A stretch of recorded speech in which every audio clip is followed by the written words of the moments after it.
How y'all doing today? We got a doggone junk 2010 Subaru Legacy Outback standard shift 6-speed. Y'all love this junk. Either way, can't get the air compressor loose. Usually take loose these bolts right here.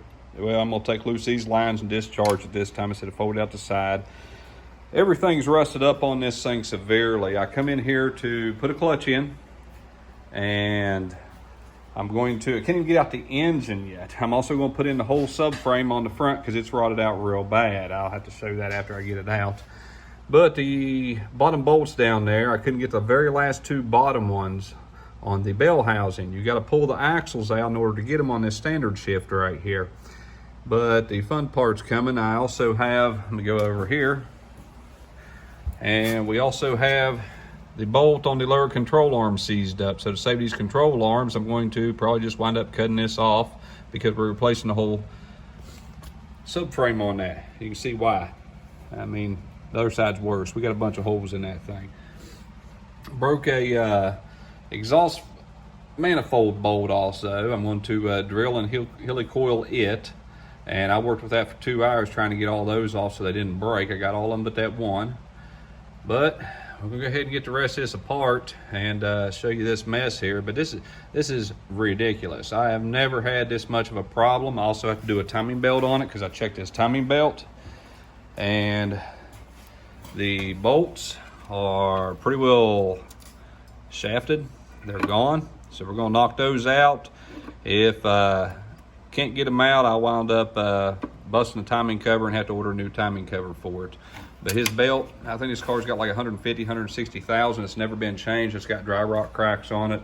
I'll show that whenever it comes out too. It's all original, so we're putting the whole timing belt, water pump, timing belt kit, everything in it.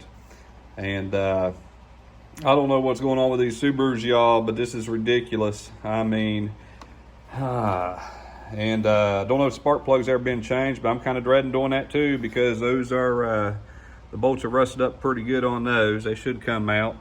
And of course, y'all know about the valve cover pan bolts. His are starting to rust, or starting to leak a little bit, but we're going to leave them be on this. We're going to go ahead and replace the rear main and front main and cam seals and all that. Hopefully everything works out, but so far, this all should have been apart already, and this is as close as I am. I'm trying to get the engine together, or get it out, not together.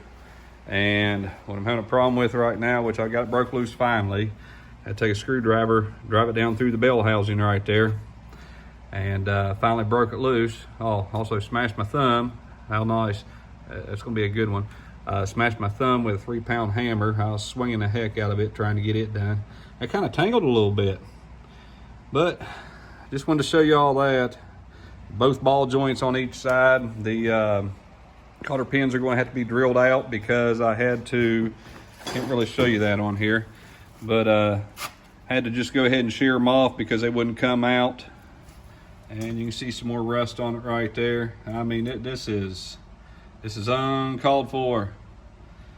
Oh well, I'll show you all once it's apart. Y'all can see my mess everywhere, and seems like when one way don't work, I have to try another way to get it all loose. But there is a decent little mess in here.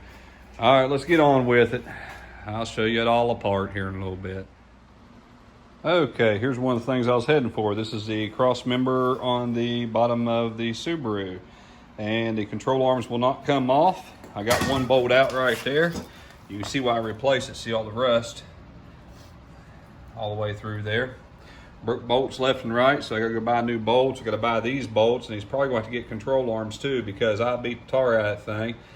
And the one on the other side. I'm gonna do it more and try to beat it out of there, but if not, I'm just gonna have to go buy control arms too. I'm telling you, these cars are junk. Oh yeah, check this one out.